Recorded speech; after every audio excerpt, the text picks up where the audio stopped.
Yeah, let's go. Good afternoon, ladies and gentlemen. My name is Jay Neal. It's Jayneil. I am the lead operations manager for Pacific Power for this facility. In the back, a couple people I'd like to introduce in the back. In the light blue is my counterpart for our substation group. That's Bill Carlson. And one person of note in our back row sitting joining us today is Keith King. Keith is an honored person in this facility. Keith, how long have you worked for our company? 41 years. 41 years of providing service to the customers at Klamath Falls. Glad to have you back here today, Keith. A couple things. First of all, Pacific Power is very, very safety oriented because of the nature of our business. So a few things, just a general indoctrination, if you will. We put some flagging up around the edge. The last thing I need is somebody to take a header off the dock. It doesn't look good on our resume. So if you would, please be careful. It's a pretty substantial drop. This is obviously a working dock where we have our trucks in every evening. We have emergency exits behind you. There's also emergency exits at each end of the building. We have fire extinguishers in the back as well. And if in the event of an emergency fire, something like that, we usually have everybody join back up at the outer gates that are out here. If for some reason those gates are not accessible, secondary point of recovery for everybody is at our gates at the end of Mallard Lane. Would like to give you just a very, very brief overview of our operation here. Pacific Power employs approximately 67 people that work out of this facility. Why don't we wait till our jets pass?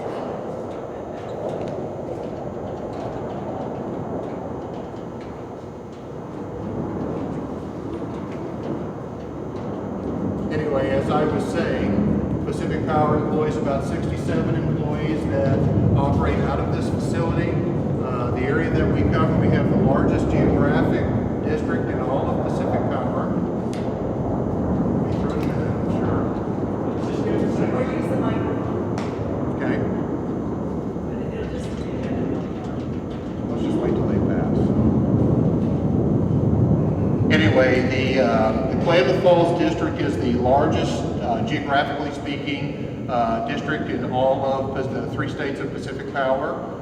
We serve our customers Rocky Point, Fish Lake, Lake of the Woods to the west, Chiloquin to the north, around to Sprague River, Bonanza, Beatty, Bly, out to Lakeview, south to Altiras, around to Grass Lake down on 97, includes McDowell, Doris, California. So we have got a huge area that we cover, and we do, I think, a pretty outstanding job with the 67 employees that we employ out of this operation. We have substation operation folks here, as well as our estimating group and our line staff. So with that, I will turn the presentation over to Mr. Scott Bolton. Scott is our Vice President of Governmental Affairs, and again, I would like to welcome you to the Klamath Falls facility. Scott? All right. Thanks, Jay. I'll just see how this works. Folks hear me okay? So again, Scott Bolton, B-O-L-T-O-N.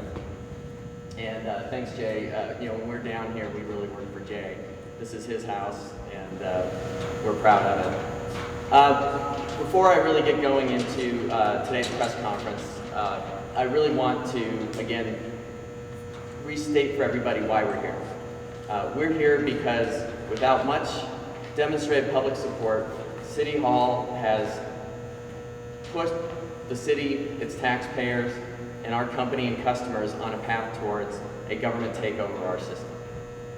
Pacific Power has made it clear from day one that we're proud of our business, we're proud of our role in the community, we don't intend to sell our assets, and yet we're now 2 studies that have been commissioned with public money to investigate the acquisition of our system.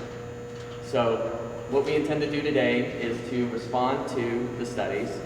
We've had a chance to look through what City Hall is considering.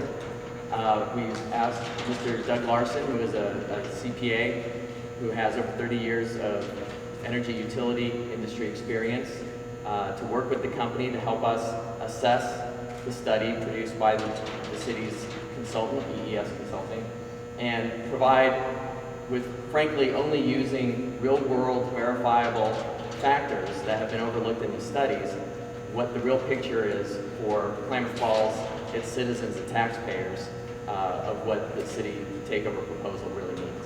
So what I'd like to do now is ask Mr. Larson to come up and go through his findings. Thanks, Scott. Can y'all hear me? Yes. Great. I'll probably walk around a little bit because I'm using charts and other things.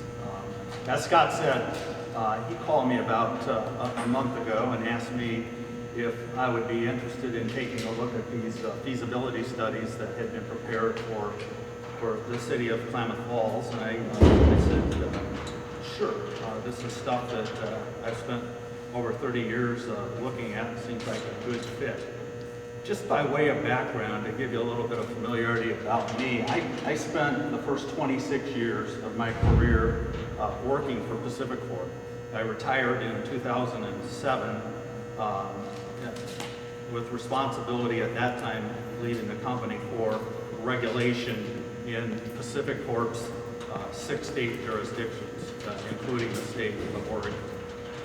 During the course of those years at PacifiCorp, I have had opportunity to look at many similar studies like this, do analysis on them, and present testimony in front of public service commissions on many occasions about rates, rate-making studies, and impacts on customers. So I think I'm pretty familiar with all of this stuff and can provide at least some professional insight into my observations from that, from my professional experience. For the last 7 years, I actually have been working as an independent consultant and doing work for gas and electric utilities in the Northwest. So with that brief introduction, I just wanted to start. I took a look at the feasibility studies 1 and 2, and obviously these are fairly large studies. The first thing is that I guess I come from a perspective that simple is better. I understand things that are simple. I think people understand things that are simple.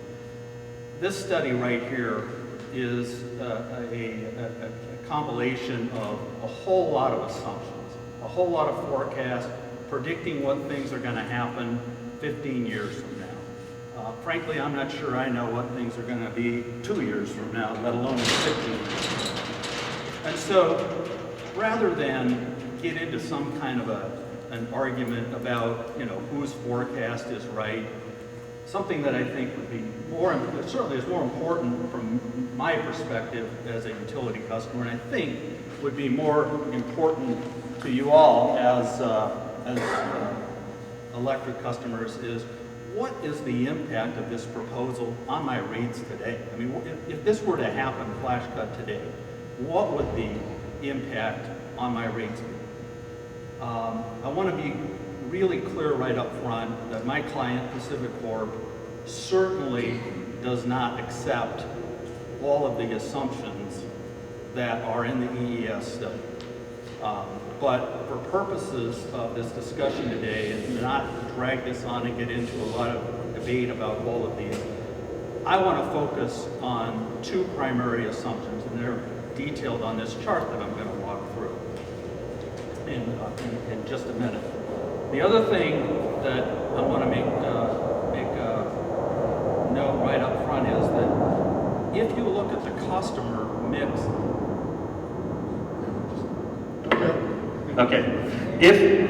if you look at the customer mix in Klamath Falls, Klamath Falls is 90% residential customers. Using system averages, as was done in the EES study, tends to distort the results. And so, given that that's I think what most people would be interested in Klamath Falls, the analysis that I do and the ramifications relate to what is the impact of this analysis on an average residential customer in Klamath Falls using 1,000 kilowatt hours per month, roughly the average that everybody uses. And I'll distill the summary of the analysis into 2 categories. One, in 2014, what do residential rates look like under a BPA Tier 1 rates Klamath ownership of the distribution system look like? That's the best possible light it could be. As you'll recall from the study, there's a requirement to wait 3 years, but I want to put the best possible outcome. And then I want to contrast that with what 2014 PacifiCorp rates are. And let's see how those two compare. So if is this gonna, okay. Work with me a little bit. I looked at both the phase 1 and phase 2 studies. I really couldn't figure out the basis in the EES study for the $16 million net book value. It appeared to come from some kind of a drive around look at the system. And so rather than use something that I really couldn't verify, I went back to the EES study phase 1, the phase 1 study. And in that study, the consultant actually used 3 comparable cities, I believe, and came up with $23.9 million as the net book value. And so I want to start with that as the starting point. That study had all 7 of the substations that are required to serve customers both inside and outside the city in that study. So I've taken the 5 substations that are outside city boundaries and subtracted those because that's something that wasn't included in the phase 2 study. That gives me a net book value of $20 million. Those are numbers straight out of the EES study, not my numbers. Those are just taking the numbers there. The first issue, and I said I had 2 issues that I wanted to address and take issue with from the EES study. The first issue is the issue related to the market value of the assets being purchased. And I guess the example that always hits home to me is, each of us own homes. Some of us bought those homes back in the 1970s or whatever. They have a book value, so to speak, a purchase price value. I don't think any of us would be interested in having the city or anybody think that they could take our home for what we paid for it. We'd want to look at the MLS or look at what market value is based on a current transaction. So that's exactly what I did in this study, is just simply look at transactions. And we've had 2 transactions related to PUDs, MUDs in the last 12 years. And the first one is the Hermiston, Oregon municipalization effort. And in that effort, and you can look over on this chart that kind of shows you the differences there, but I'll talk through those. And that is, if you look at the book value of the Hermiston assets and compare that to the final sales price, there was an increase above book value of 2.7 times. Arm's length transaction between 2 parties. If you take a look at the Jefferson County situation, that sale closed in 2013, so that's really recent, 6 months ago. And you look at the increase above net book value, that was 2.2 times. And so I just simply take those known facts of willing buyer, willing seller, and come up with an average of 2.5 times book value. And that gives me an adjusted market value of $50 million. I think that's pretty concrete. This line item right here is simply taking from page 27 of the phase 2 study by EES, the startup costs. Not disputing that at all in this analysis here, and adding those costs to what the total purchase price would be. And that's 59.4 is the corrected amount. And then the last item is another issue that I take issue with in the study. In the EES study, they make mention in a couple of places about the whole issue of separation of the 2 systems. the substations that I talked about earlier. There are 7 substations that are in the Klamath area. 2 of them reside within the city, 5 outside the city. However, all 7 of those substations are needed to serve both customers inside the city limits and the county customers. And so the issue that has really been overlooked from a standpoint of cost impact is separation and creating 2 independent operating systems. And engineers have taken a quick look at this from a standpoint of operation and being able to independently operate those 2 systems, and assess that there will probably be a need to put in 3 additional substations and all the configuration related to that in order to independently serve the city and have Pacific Power serve the county customers. So when you add all of that together, it translates out to an $84.4 million borrowing amount or cost of the transaction. So with just those 2 modifications updated for what I think are pretty reasonable assumptions, if you apply that purchase price of $84.4 million to the generation and transmission costs of BPA at Tier 1 rates and calculate through all of the rate impacts of that, it actually flips the study from a net benefit to customers to a net detriment. Customers that are currently served by PacifiCorp here in Klamath would be paying under the BPA Klamath scenario in 2014, if this were to happen immediately, 10% more in their prices. Residential customers using 1,000 kilowatt hours a month would be paying 10% more, with merely looking at those two assumption changes. And so the last, I guess, the final point that I would just like to leave with you before turning it back over to Scott is if you look over there at Hermiston and Jefferson County, and I'll focus specifically on Jefferson County because that's so recent. Consultants put together reports for Jefferson County suggesting that that system there was going to cost $60 million to acquire.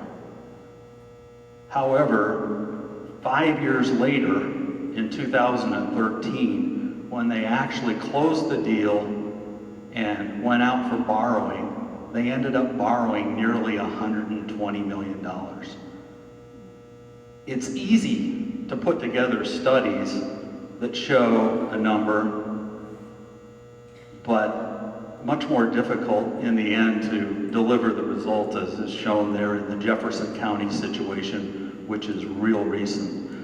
The other point that I would make on Jefferson County, just as a tidbit, there were promised rate reductions.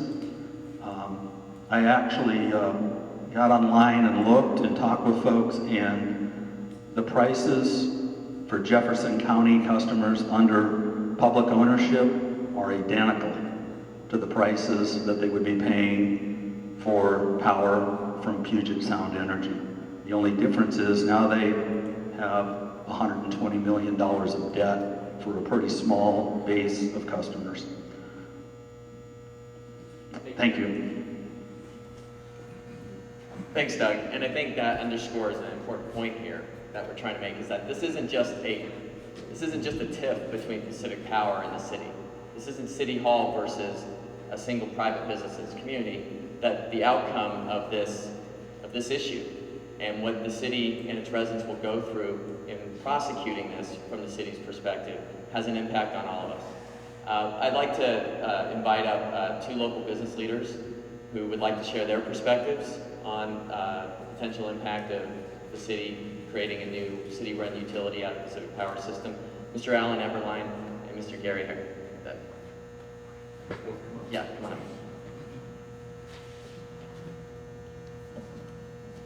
Good afternoon, everybody. My name's Gary Harlan. It's G-A-R-Y-H-A-R-L-A-N.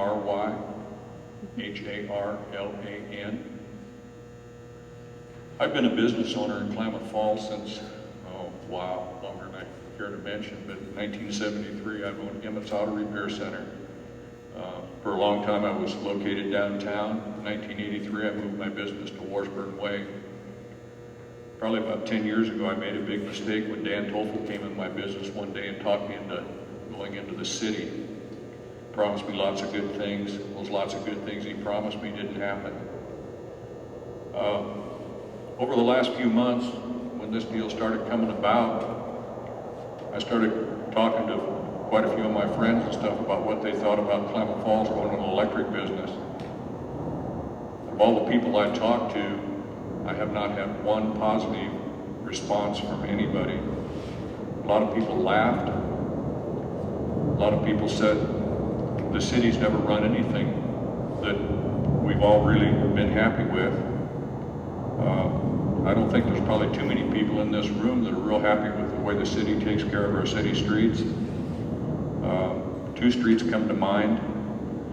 Drive down Hillside sometime. It's barely better than a gravel road. Drive up Market Street, right downtown, where our city water department's located. The street in front of the water department, I've been on gravel roads and dirt roads that are actually smoother than that. And to me, it would be a complete embarrassment. Actually, when it comes down to it, I don't really trust the government to take care of any of my needs anymore. And it scares me to even think about the city controlling our electrical power, which we all depend on so much. Especially me being in business, if the power went down, for any length of time, we just have to close our doors. A few years ago, I had a thing happen that there was quite a snow load on the roof of the building. The snow fell off the roof and it took the power pole off the back of the building for the service where it came into the building. I happened to notice that the pole was just hanging down and it was hanging. The weight of the wires was the only thing that was holding it. Could have broke at any time. It was a real dangerous situation. I called Pacific Power. Within a half an hour, they had a truck there and they had it repaired. I don't think I could even begin to expect the same kind of service from the city. The number one reason that this really bothers me, and I was going to ask you a question, this Modoc Lumber Company, is this referring to the hostile takeover of the Timber Mill Shores wetlands? Okay. The number one reason I think the city needs to abandon this program right now is because the big sign on the front of the building out here states it very well. Pacific Power is not for sale, period. And I don't believe in any type of a government takeover. I mean, didn't the city learn anything from this third line over Modoc Lumber Company?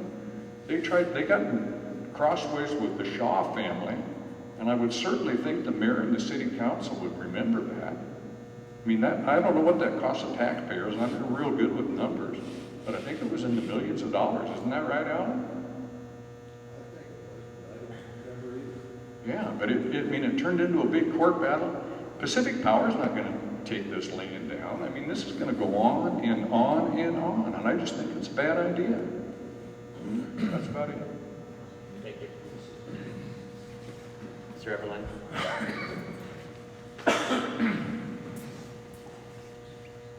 We're also the proud electric service provider for Kingsley Field and our Air National Guard customers.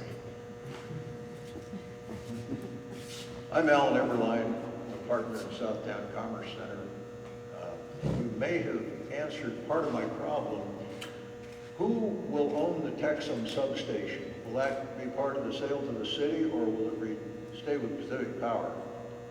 I don't have an answer for you, sir. We intend to keep it. Okay, that alleviates my concern. So, But it is under threat from the city. Okay, well, my concern is, I'll just express my concern since I've got the mic in my hand. Southtown Commerce Center is a business park that's adjacent to the city, not in the city, and it's served by the Texas substation. Two of my tenants are the FAA and the Bureau of Land Management. They have equipment running 24/7, and they need dependable power. In the event of a major incident in the Texan substation, I don't think the city would have the spare transformers and the crews, et cetera, to get that back online in a timely manner. And that's the concern of mine and my tenants. So, thank you. Thank you very much, sir. Mr. Everline, one question for you. Has the service to your building been pretty reliable? The service has been very reliable over the last 30 years. It's been no complaints. Thank you. Very much.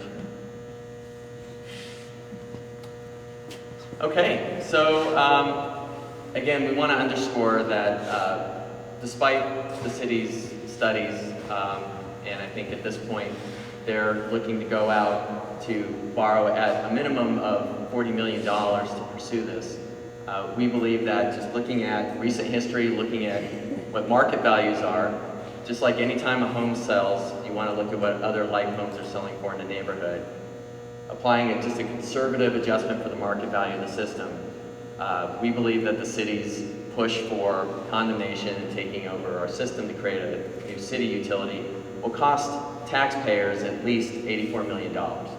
We think the system separation issues are real and significant, and more significantly overlooked in the course of 2 studies now that have been produced at public expense. We also want to, as Mr. Harlan pointed out,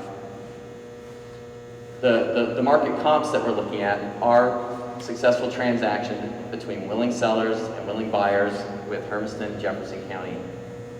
Most recent examples of public utility formations in the Northwest.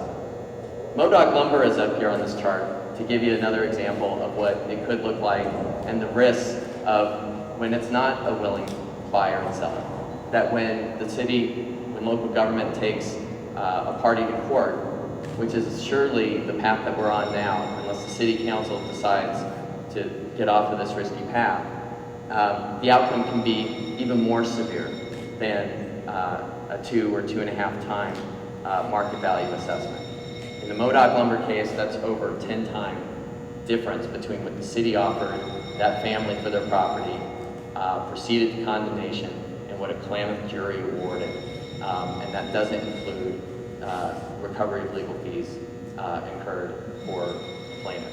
So we don't know yet what the total cost of the Klamath Falls MUD will be, but just factoring in just known and measurable examples that should have been included in the city studies yields a different result. And I think it should give pause to city leaders and frankly everybody who will be affected by this takeover of what the risks and costs will be. And we hope that on December 16th, when City Hall takes this up and the City Council casts their vote of whether to proceed towards a government takeover of your electric service, that they get the message from citizens that they are concerned and that there are higher priorities, more pressing priorities in the community than this one. And we'll be happy to take any questions from the audience. Yes? Klamath County has also appointed a committee to look at creation of a PUD. And as you look at the city, which does not, at this point anyway, does not want to join the county in any way, but the county moving kind of on a parallel track. In your view, in the company's view, does this have anything to do with the potential removal of dams on the Klamath Falls? I can't really speak to the motivations of or the interrelationship between the Klamath hydro relicensing situation and the county's look at forming a people's utility district. What I can do is compare and contrast the approaches that the county has taken versus the city. Let me walk through for folks, if you haven't heard it before, how we heard about the formation of a possible municipal utility.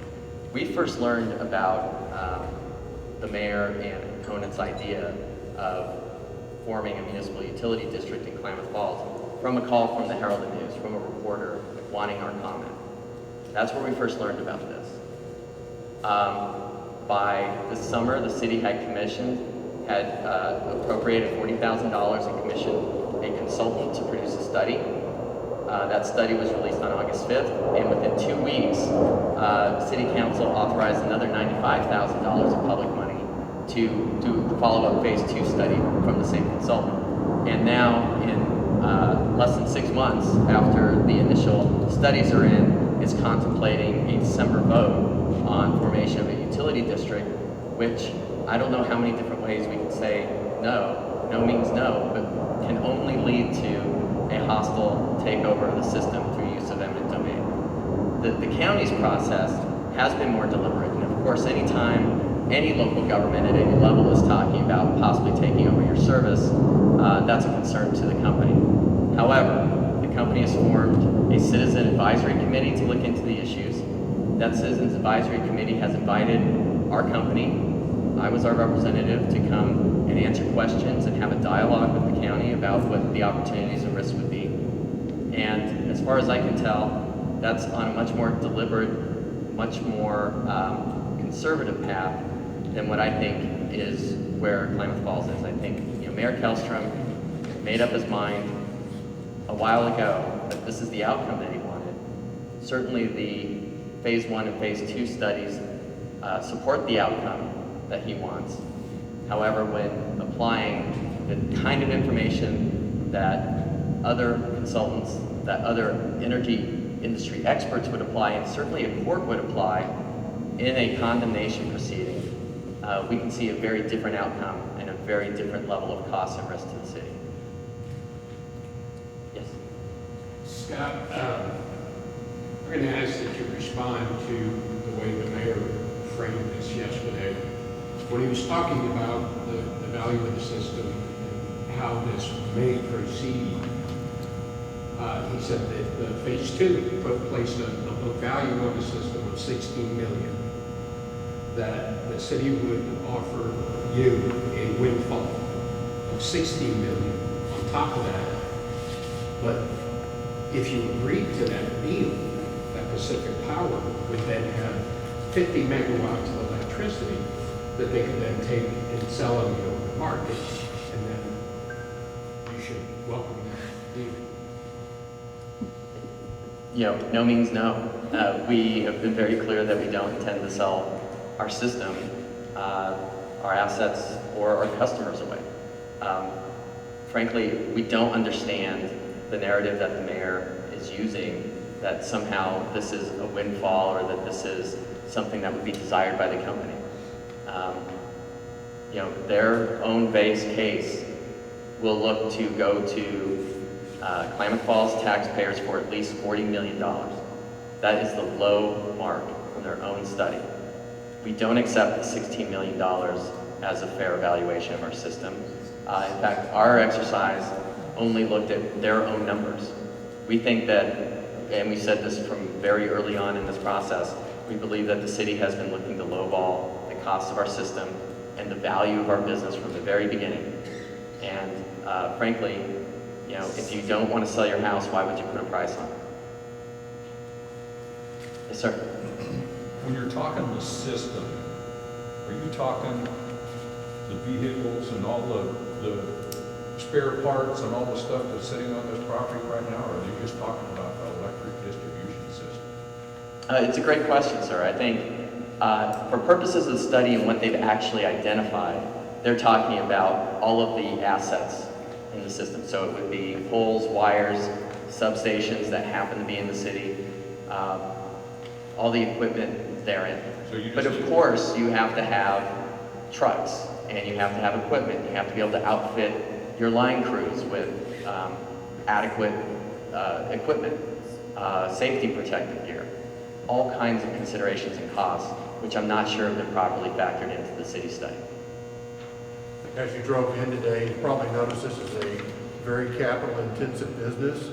If you look at the transformers, poles, all the equipment that we've got in the event of outages, storms, what have you, we have to be prepared for the worst case scenario, and that's a lot of equipment that we have on standby. Yes, Hop. Scott, those 67 employees, how could they be potentially impacted through eventual condemnation? Certainly if we lose a portion of our system here.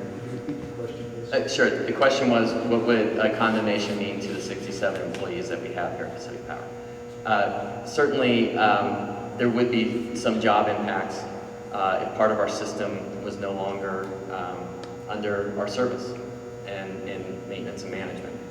Now, we won't even speculate as to how severe that impact would be. You know, as Jay, I think, eloquently laid out at the beginning of this press conference, this is a very large area operation. We cover a lot of ground with our crews, and certainly there's a lot of other customers in the area that need our service, and we'll make sure that no matter what happens, they receive the same standard of excellent service they've always received. But there's also, in the Phase 2 study speaks to this, there's also, if the city were to carry this out, there would be a jobs impact. There is a contemplation of being able to merge services with existing city services and employees, and there's no doubt that there would be some displacement. Yes, ma'am? Can you talk about in this Phase 2 study, the estimated amount of employees they think they're going to need? Compared to what might be real? Yeah, I don't have it committed to memory, but there is an organization chart, a very truncated business plan that's been produced to the city as part of the study that lays out the number of employees. I think, and you can find it in the study, but I think what's notable in the study is that even the consultant, I think, insinuates or concedes that the city does not have currently the expertise to manage an electric utility system, and therefore would have to either contract that out or find some other way to provide those services at least the minimum level of what Pacific Power currently does. So that is definitely a consideration, is even if financially this went ahead and politically this was supported by the community, there's still the question that, you know, on day one, will the lights come on and will they be able to service and perform the duties that we have for well over 50 years? Scott, I was just wondering if I could maybe take 1 minute and respond maybe in a little bit more detail to your question On the generation side of the equation, when you said 50 megawatts, I mean, pick your number would be there. There's a sheet that we had here that I think was prepared by the consultant that shows that the average revenue that comes in from generation is $50 a megawatt hour. And if you look at, and so if $50 right now is coming in, let's say hypothetically from Klamath for that electricity, and then all of a sudden you have that, hypothetically have that 50 megawatts back, you have to look at what you could sell that power for in the market. Market-based, you know, prices right now, I mean, they fluctuate, but they're somewhere between, you know, $34 and $40 a megawatt hour, which is, you know, the numbers that Mr. Saliba in the EES study uses for the, you know, the BPA market purchases.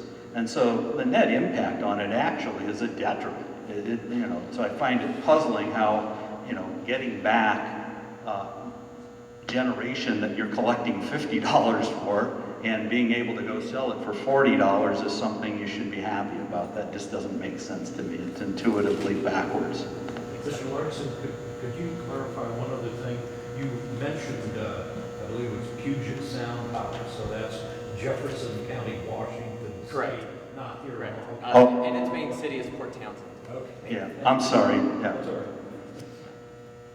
Yes, sir. I think Mr. King in the back had a question. I'm sure. Yes, Mr. King.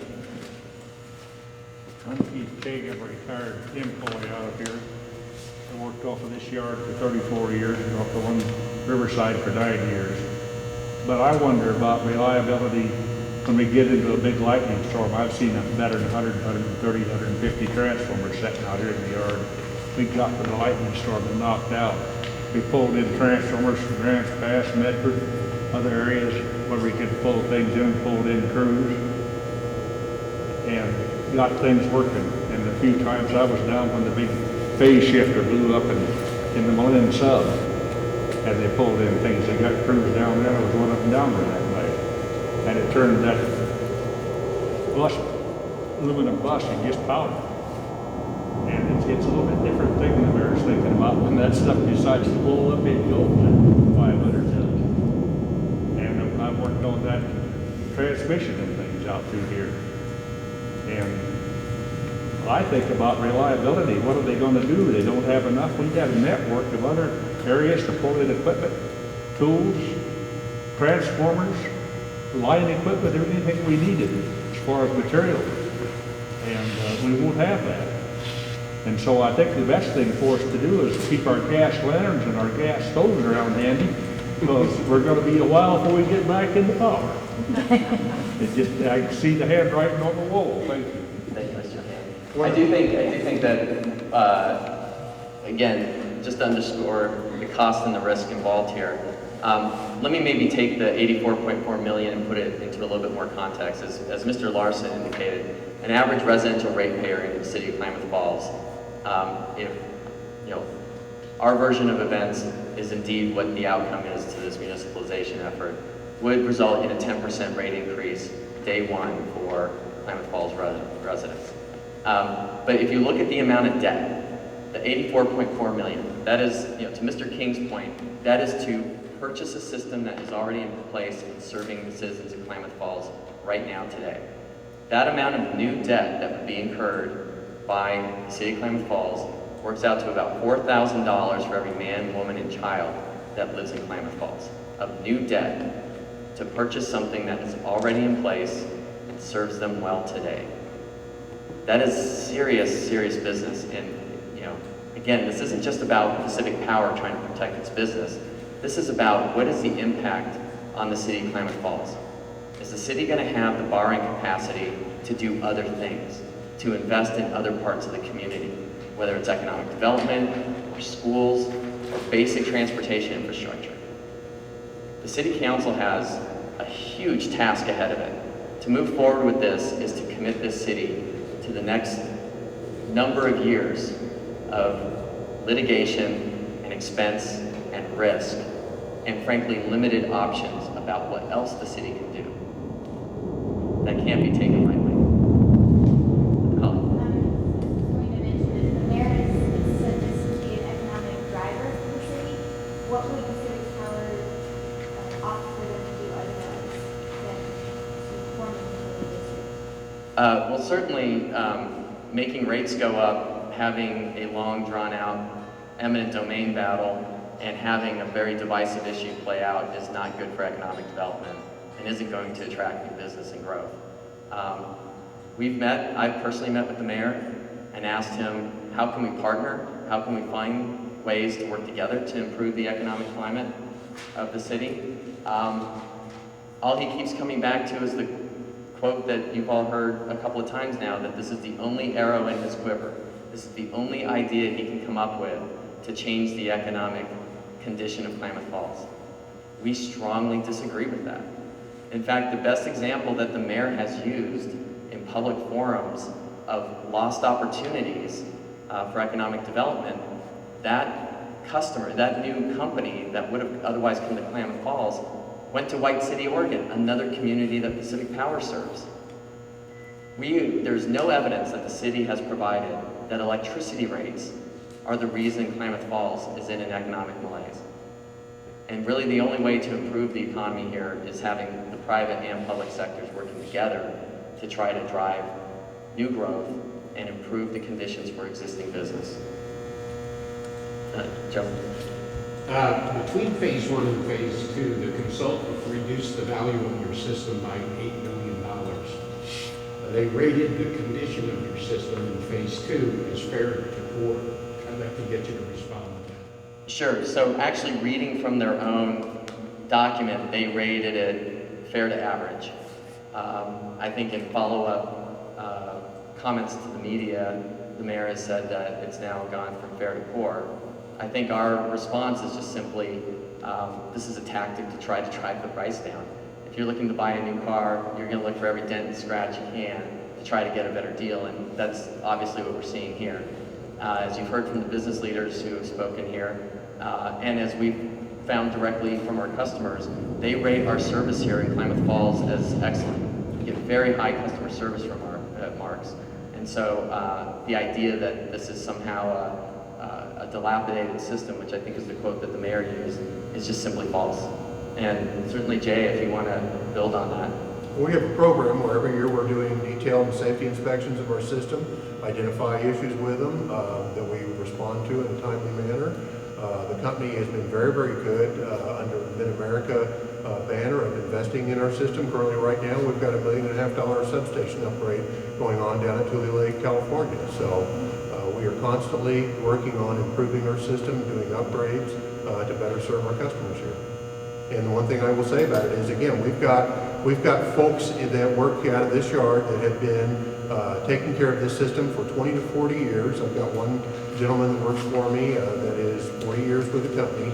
Nobody knows the system better than these men and women that have taken ownership of the system, and they're very, very passionate about delivering outstanding service.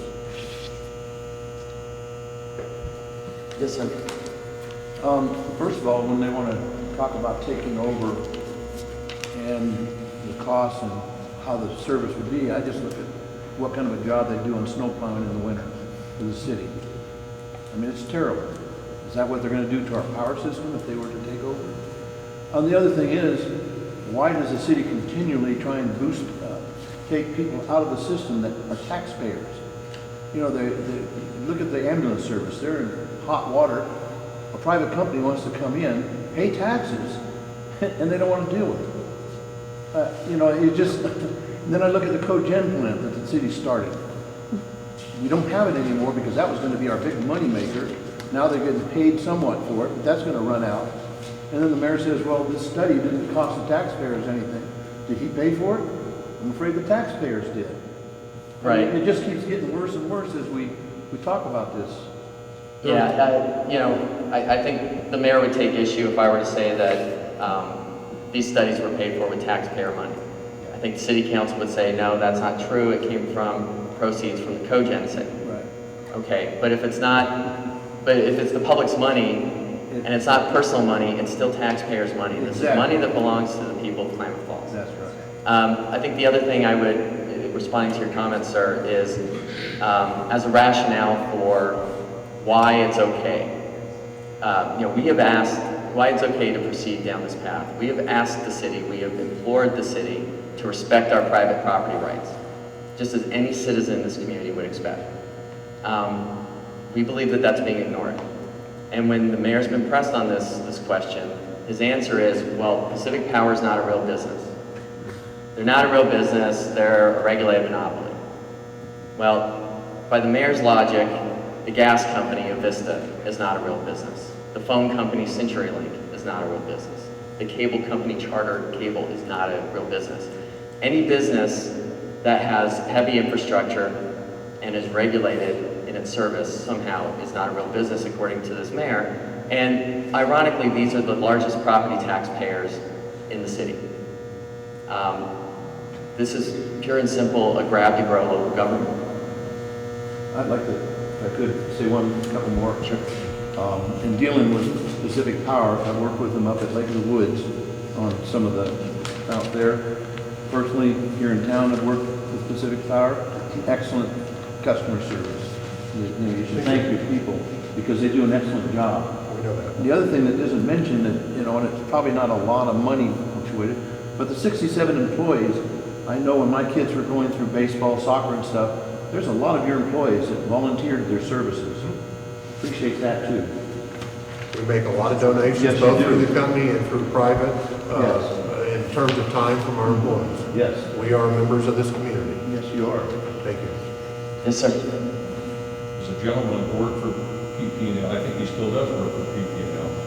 He was a member of the Rotary Club here in town, Toby Freeman. I didn't know Toby real well, but I did know Toby. things he did for Klamath Falls were absolutely wonderful. Now, I've kind of heard that Mayor Kellstrom wasn't real happy with some of the things that went down at the cogen plant. And I kind of think that maybe he just has a real axe to grind with PP&L, and maybe that's kind of when all this started. That's my opinion, and it's usually not worth much, but I've kind of thought that from the get-go. I can't speak to the mayor's motivations behind this. What I will say, and in fairness to the mayor, is that the mayor is approaching this as an economic development idea. Again, it's the only arrow in his quiver. We disagree with that, but we don't doubt his sincerity in trying to do good things to build up the economy of Klamath Falls. We just think that there are better ways, less costly, and far less risky ways to do that. I think that what's really being overlooked here is, frankly, the focus and the amount of trauma that this community will go through if the city council votes to proceed, and if we spend the next several years where the city will be taking Pacific Power to court to wrest away our property. That would be very unfortunate, and again, is a horrible economic development story. Yes, ma'am. Speaking of economic development, can you shed some light on what a power company does when a new business does move to town? Does it require capital on the city's part? If they're now the electric utility, how do they respond to that? Would they have to go borrow again in order to create that infrastructure? How does that come about? Great question. So one of the operative words in the phrase investor-owned utility is that we invest. And so when there are new customers, when there's new economic opportunities, generally we've worked with that community to plan for it. We've worked with economic development agencies. In fact, in many communities, especially in rural Oregon, we've helped found those communities, those agencies. In fact, CACEDA, Klamath County Economic Development Association, was helped founded by Pacific Power. So it's in our interest, it's in our own economic interest to help the local communities grow. That's good for us, it's good for the communities that we serve. So we work and partner where we can to prepare for and plan for new growth. And then when that growth does show up, we provide that infrastructure and we do it in as timely of a basis as we can. One of the great examples that we've been using is the recent location of the Facebook data center in Prineville.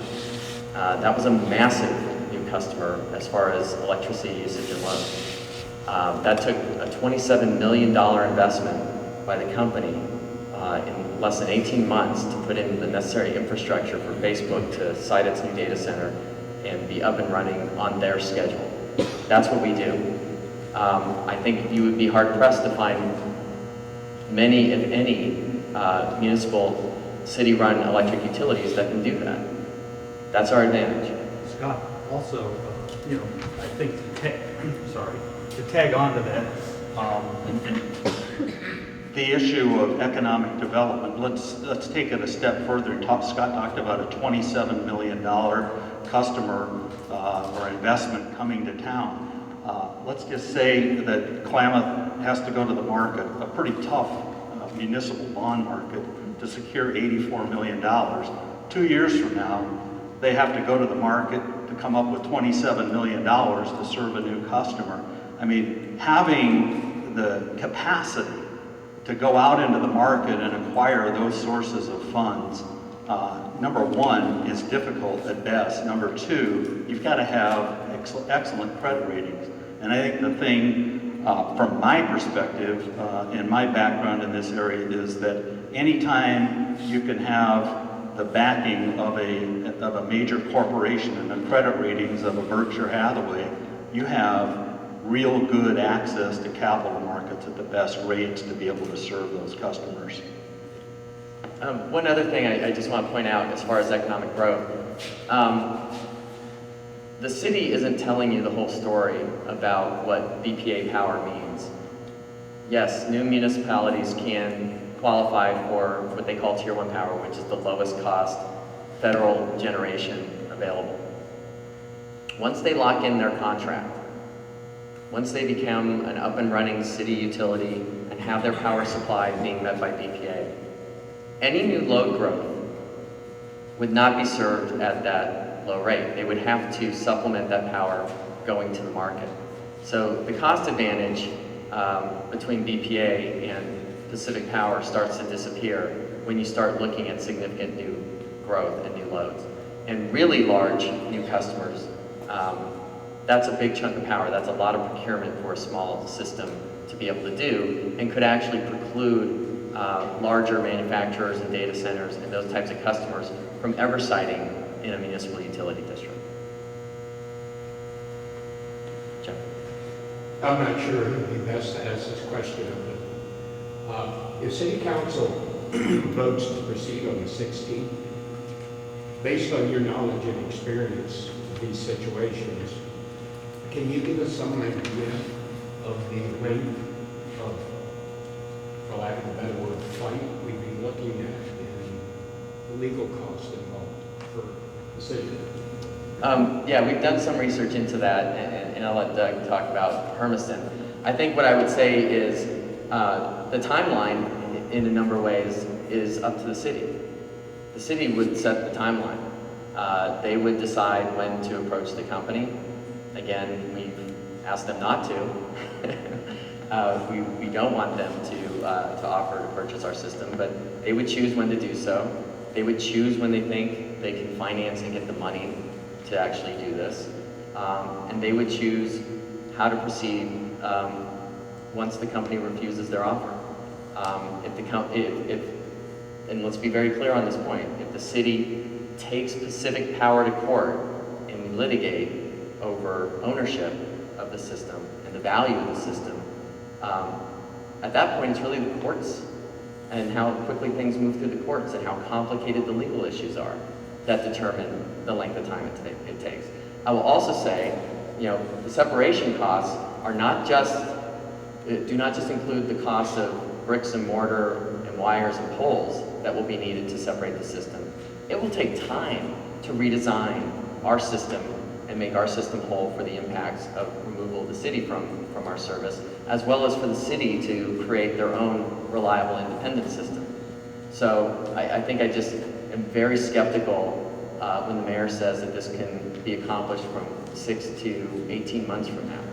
I just don't see how that would happen. Even just 2 years, just through the litigation, I think would be a land speed record through the courts. And again, that doesn't address any of the technical issues in unraveling a system that serves this entire vicinity. Doug, you want to talk about the legal costs involved with Hermiston? Yeah. You want me to talk at all about the time frame at all? Actually, great question, and I actually thought a lot about it. In doing my research in both Hermiston and Jefferson County, both of those transactions were arm's length and settled prior to going to hearing.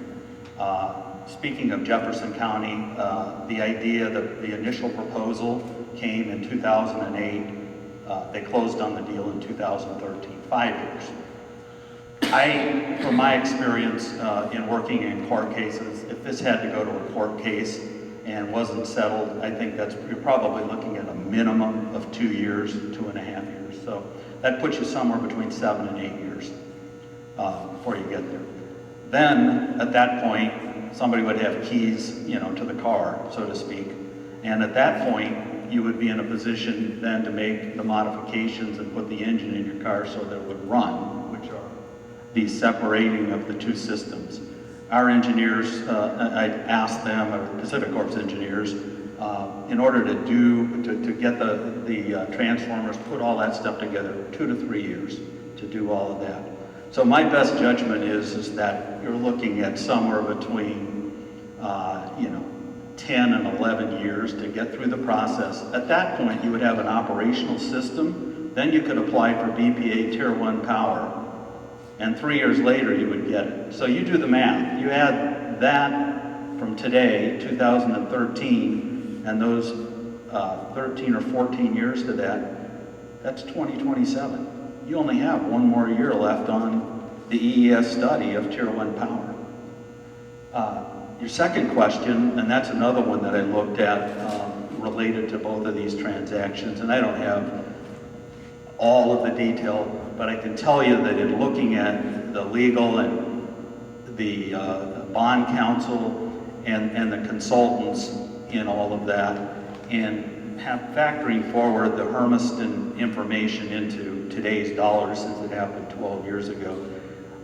What I concluded in looking through all of that was that those deals that didn't have to go all the way through a hearing process cost, if you combine both parties, cost somewhere around, between $3 to $4 million by the time they got through that whole process. And you know, anybody's guess on, if you go to court, how much more it's going to be. Have you sent this to the mayor or members of the council? We intend to sit down with each individually and walk through our assessment of the studies. Do you have a time to do that? Within the next couple days. There's not much time left. December 16th is right around the corner. So will that be a joint meeting, or will you sit down with? Individually. Any other questions? Well, thank you. Thank you so much for your participation and questions. Please let us know if we can provide more information. Appreciate it.